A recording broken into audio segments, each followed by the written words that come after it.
Okay, so as long as I'm on the explaining what it means to suffer for God kick, um, just to be clear, I'm explaining it because a lot of people hear that I suffer for God, and they have some preconceived notions of what it means to suffer for God, and they want to lump me this way or lump me that way, and they they really don't get it. They maybe think that I'm irrational. They maybe think that I'm one of these scrupulous people who like a religious fanatic or whatever. But I don't suffer for God because I have some dream way out in the world of, oh, I'm gonna be the next Mother Teresa. I don't suffer for God like that. I I've read Mother Teresa's writings, and I think that she was a beautiful person. I would never knock her, but I don't want to be her. Um, I suffer for God because God asked me to when I was a little girl. And I've learned, I've learned a lot about God over the years, like what he asked you to do. Like, you remember how he told Gideon to cut loose all his army, you know? And to us reading the Bible, we're like, oh, that was a stupid move. But in the next breath, we say it's because God wanted to show himself. Now, for me, God has told me to love some people, that, whew, that it didn't seem like they should be loved, that it didn't quite seem right, One time I was driving down the street and he asked me this question. He said, would I ever go for a homeless guy? And then 10 seconds later, there's this homeless guy standing in the middle of the street, and he dead stares me down and points at me with both hands, arms stretched wide, like he knew that God had just said that to me right before I arrived at him. And, I was in a hurry to get somewhere, so I was like, well, if he's still standing there when I'm done, I'll talk to him, because I don't know what God was implying when he says, would I ever go for a homeless guy as a friend or what? So I said, I'll feel it out after I get done with my errand, but he was gone by the time I get back. So I'm just saying, God does things. He asks things of you that seem irrational, When he says suffer for him, cut loose your army, would you go for a homeless guy? It's really he's asking you to suffer for him. It's not just the injustice that comes at you. It's the way in which he leads you. It's the life that he gives you, you know? And it's trusting that he has a purpose and a plan in it, you know? I'm sitting here going, wow, I can't believe I shared the homeless guy story. So y'all will have to forgive me. I would have. I'm very embarrassed about it for some reason. Um, I hate to have the what do you call the bias against homeless people, but I think when people are going through the most difficult times in their lives, I think they need to get themselves together, and I don't think that my rational mind never thinks that they need to find someone to be homeless with, because that's exactly what we would have been if I had pulled over, and if it wasn't just be a friend or, help this guy out. And God said, would I go for a homeless guy? You know, I don't know what he meant when he said it, because I didn't search it out immediately and I never got the chance to find out afterwards. But I'm just saying, that's just something that God asks of people who he chooses. He leads you into trouble and he asks you to do far out of this world things that seem completely illogical, but Gideon brought deliverance to his nation, you know. was a mighty warrior, you know. So you never know with God. It's just you try to do whatever He's telling you to do. You try to go wherever He's leading you, and you learn, like that time that I passed up the homeless guy. You learn that when God says something, you have to act quickly. You don't get the chance to think about it. You don't get the chance to figure out, well, where is this going to lead? There is no planning. It's just jump in that water, sweetheart. I hope you can swim. You know, it's the way that God is. You know, he's funny like that, and you wouldn't know it if He didn't ask you to suffer for Him. So in suffering for Him, you see these revelations going, right? And it's not just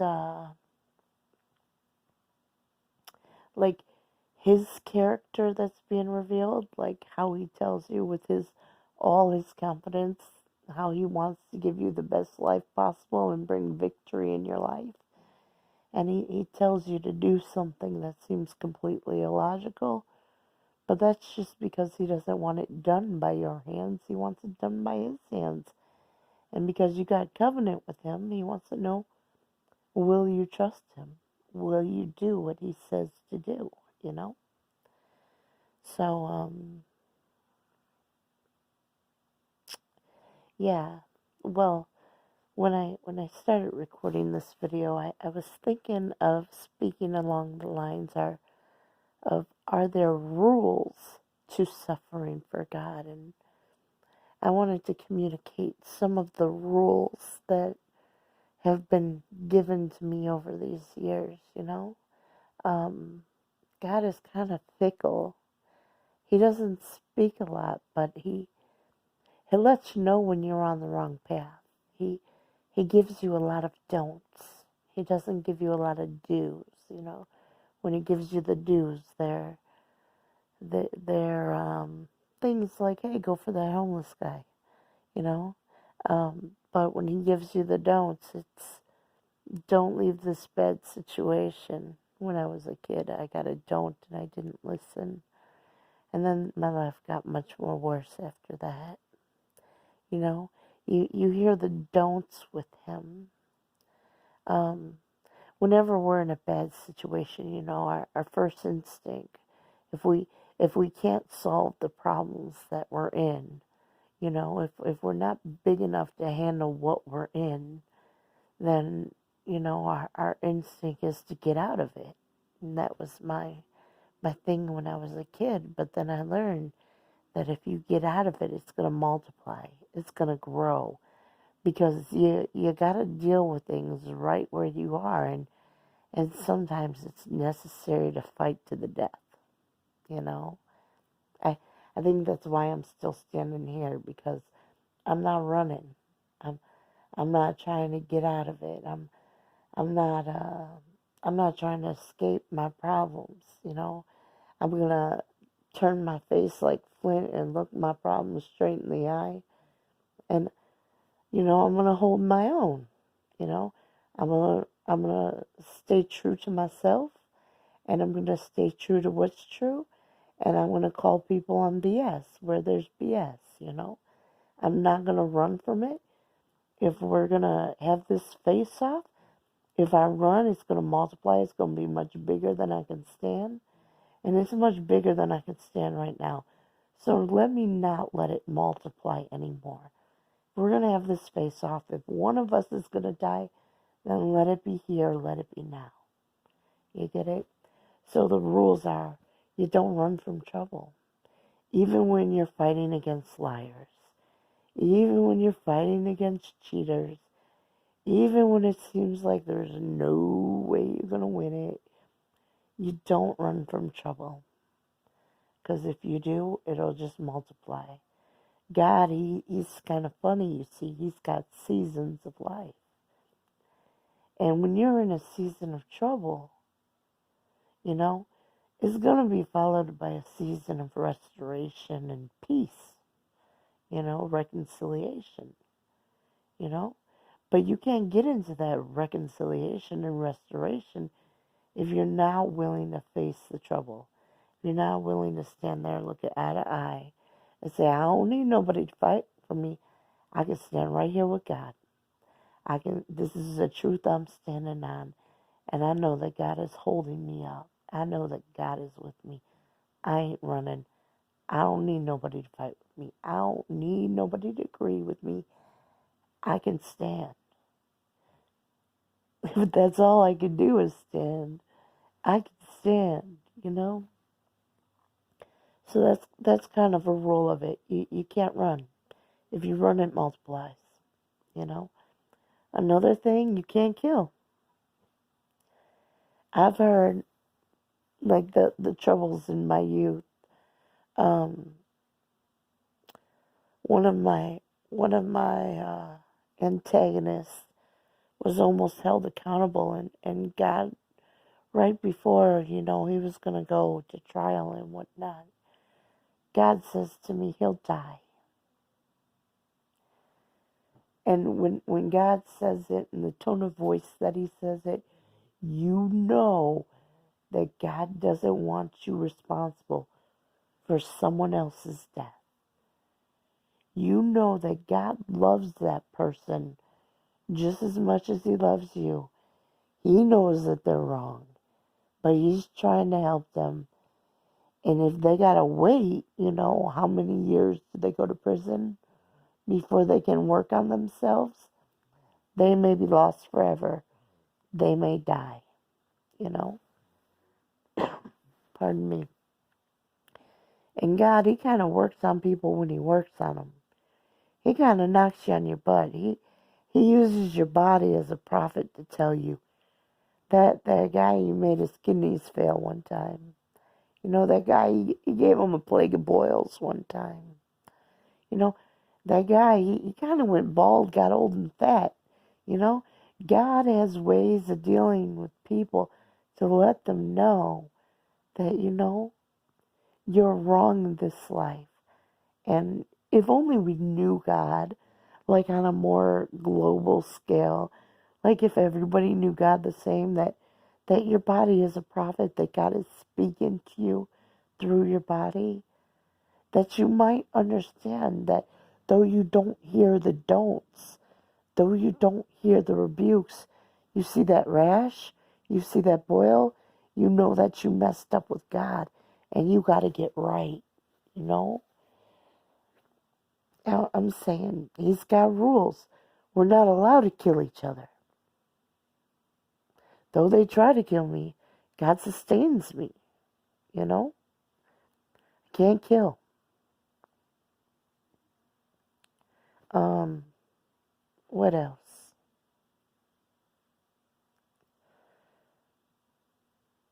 I know, like the Jews, they have all these rules, and yeah, some of them I agree with. Some of them I bound to as well. But some of them, like, you can't eat pork. I don't eat pork because I don't like pork. I hate the smell of it. I hate the feel in my mouth. I hate that my body swells up after I eat it. I don't like pork. I don't eat it, The Jews have this thing that, pork is forbidden, you know? I don't have that thing. I don't like pork because it's my personal choice, but I don't care if other people eat it, If you want to have bacon, you go right ahead and have your bacon. Why? Because food is expensive. I know how much stuff costs in the grocery store, even though I know bacon went up, would they say 28% on the news? So I don't know how much that is now, but that's pretty expensive. That's like rich man's food now, right? But if you want to have bacon, you have at it. It used to be poor man's food, right? I used to work in a pancake house, and it used to be like they give the bacon away for free. It comes with everything. You order pancakes, you get a side of bacon. You order eggs, you get a side of bacon. They would just give it away. So, I mean, it doesn't faze me if someone eats bacon. It's not my personal choice, but I don't care. So, you see, there are rules. That my big rule is I'm not allowed to kill anyone. Um, I gotta rebuke people or it comes on my children. I can't run from a fight, you know. I don't care if you eat bacon, you know. Um, I could go on and on, but this video is gonna be like 4 hours long.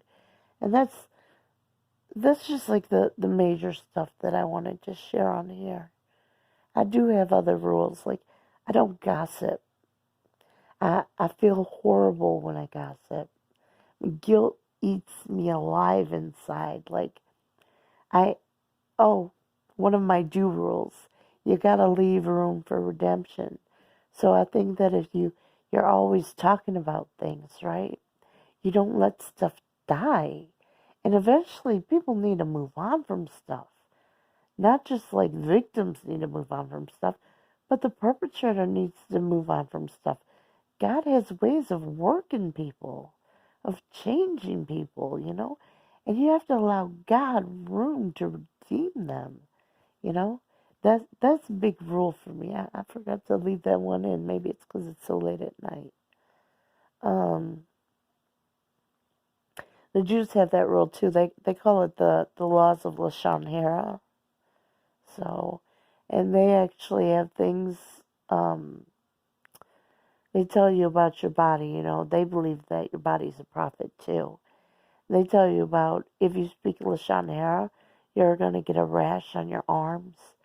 If you don't get a rash on your arms, then it might go into your house, like as in mold, like mold in your bread or mold on your walls. It'll invade your belongings. Your clothes may get holes in them, you know. You got to be real careful about what you say. You got to judge things with favor, and you have to kind of squash things. Like I like to disarm people when they talk gossip around me. I don't buy into it, and I try to disarm them by taking the side of the person that they're talking about. Like, oh, come on, they're just having a hard time and they need some support, you know. I just, I try to make myself not a part of gossip as much as possible. It's kind of a commandment from God, you know. So, yeah, that's my rules of suffering for God. I just wanted to share that and share some of how God is for you, you know. A lot of people, they say they want God. They want God. Oh, yeah, I want to know God. But when you know God, you understand, He's going to tell you, go pick up that homeless man over there. I'm sorry I missed my chance. I keep praying to God to send him back. But I missed my chance there. And I say I'm sorry 1,000 times. But I never get the opportunity back again. So you say you want to know God. This is God. The opportunity comes around and He don't bring it twice, no matter how much you ask for it. If it's gone, it's gone. It was the opportunity in a moment, and you don't know what He wanted to make of it, you know? So you want to know God. Know that when He speaks, you better move, you know? You want to know God, you got to know that He's gonna pull you into trouble. He's gonna surround you with trouble. And He's gonna tell you dismiss your friends. He's gonna let you know that if those friends fight for you, they're only gonna make it worse. You know? He's gonna let you know these things that you have to stand alone with Him, trusting Him completely, even though the odds are against you, even though your back's against the wall, even though it seems like you ain't gonna make it, you know, I surrender all. You want to know God? That's knowing God. He doesn't say much. He he doesn't make Himself known every single day. He talks to you early in the morning. He's going to wake you up about 3, 4 o'clock in the morning. He likes to wake you up with a song, revelation, you know. He likes to ask me to dance with him. Um, he doesn't say, dance with me and take my hand, but rather he says, he plays a song in my head like, can I have this dance for the rest of our lives? you know. I don't remember hearing that song. It's country music, so I probably heard it when I was a little kid. But that music, it was playing when I wake up in the morning, you know. That's God, you know. You'll be looking for him, hungry for him, yearning for him, on fire for him, and you won't hear nothing. You'll feel abandoned, you'll feel alone, and then you'll hear a song.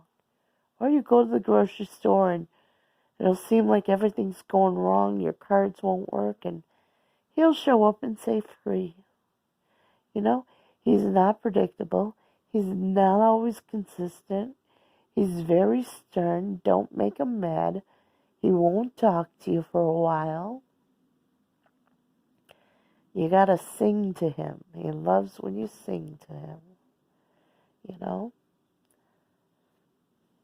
It's the rules of suffering for God. What can I say? It's the revelation that you get from God. It's the relationship that you have with God. And my relationship is what I'm sharing here. You know? I'm just trying to give you some guidelines so you know when you see him what to expect and how to respond. You know, don't wait. Make sure you stop.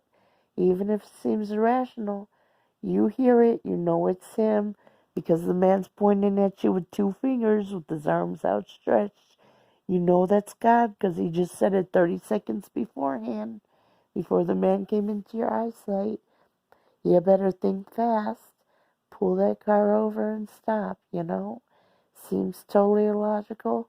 Do whatever he tells you to do. He's gonna talk like thoughts in your head. It ain't gonna make much sense, but he's gonna put something out in the world to tell you. So, yeah, that's my God. Alright, y'all, I'm tired, so I'm gonna hit the hay. I just wanted to share. I was in a sharing mood. Y'all have a good night.